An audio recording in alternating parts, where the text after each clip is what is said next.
Social মিডিয়ায় আদিবাসীদের কটূক্তি কৃষ্ণ দাসের। সোশ্যাল মিডিয়ায় কৃষ্ণ দাসের পোস্ট। জলপাইগুড়ি করলা ভ্যালি চা বাগানের সাংস্কৃতিক অনুষ্ঠানে মদ এবং জুয়ার আসর। আর এই অভিযোগ তুলে তৃণমূল নেতা কৃষ্ণ দাস সোশ্যাল মিডিয়ায় পোস্ট করেন। আর এই পোস্ট ছড়িয়ে পড়তেই ক্ষোভে ফেটে পড়ে চা বাগানের শ্রমিকরা এবং তারা বিক্ষোভ দেখায়। এ বিষয়ে কথা বলবো, সরাসরি রয়েছে আমাদের সাথে একদম জলপাইগুড়ি থেকে শুভশ্রী।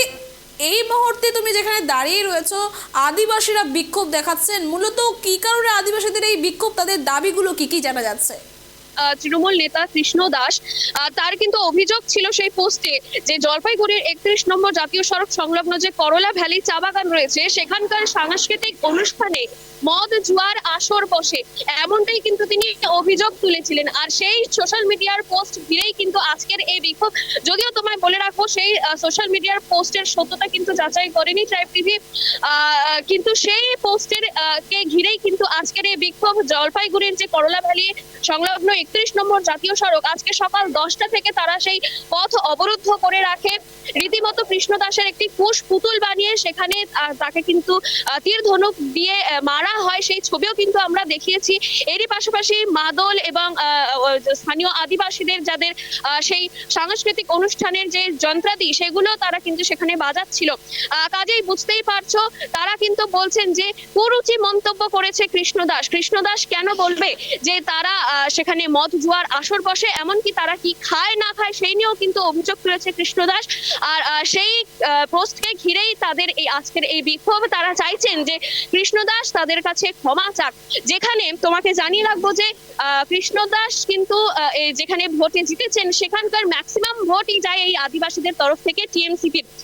সেখানে তাদের বক্তব্য যে যেখানে টিএমসিপি কে তারা ভোট দিয়ে কৃষ্ণ দাসকে জিতিয়েছিলেন একটা সময়, সেখানে কি করে তিনি এই বক্তব্য করতে পারেন, এই বক্তব্যের পরিপ্রেক্ষিতটা কি, সেই প্রশ্নই কিন্তু এই শ্রমিকরা তুলেছিলেন। তবে যেহেতু এটা জাতীয় সড়ক, স্বাভাবিকভাবেই যান চলাচল কিন্তু অসুবিধার সম্মুখীন হতে হয়।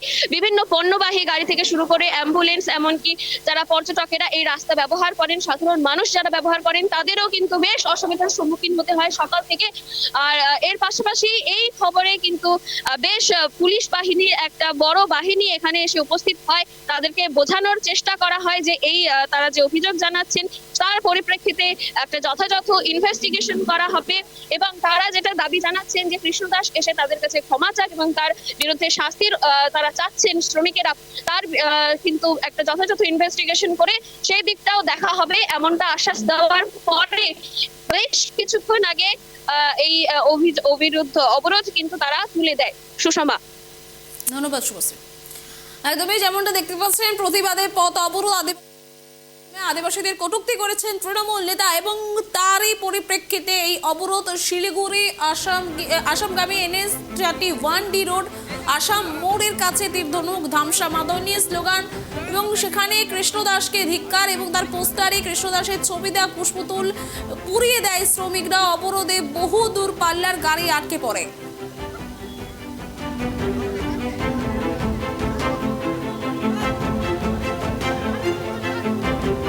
সুয়ার বলছে, আমরা বলে কচু খাই, হাড়িয়া দারু খাই, খালি ভোট নিয়ে যায় আদিবাসী জন্য। হ্যাঁ, আমরা বলে আদিবাসী সুয়ার বলে। কে বলছে কি কথাটা? ওই যে আনন্দী সুভাষ, হ্যাঁ, কৃষ্ণ দাস। কি করে তিনি? বাগান পাতা তুলি। উনি কি করে? পার্টি করে। কোন পার্টি করে উনি? আমাদের আদিবাসী ভোট নিল, বড় লোক হইল, আর আমাদের তো কি নাম এখানে আইসে আমাদের কাজ আছে না। আদিবাসীরা আদিবাসী বলে উত্তর বাচ্চা বলে বললে আমরা শুনবো নাকি?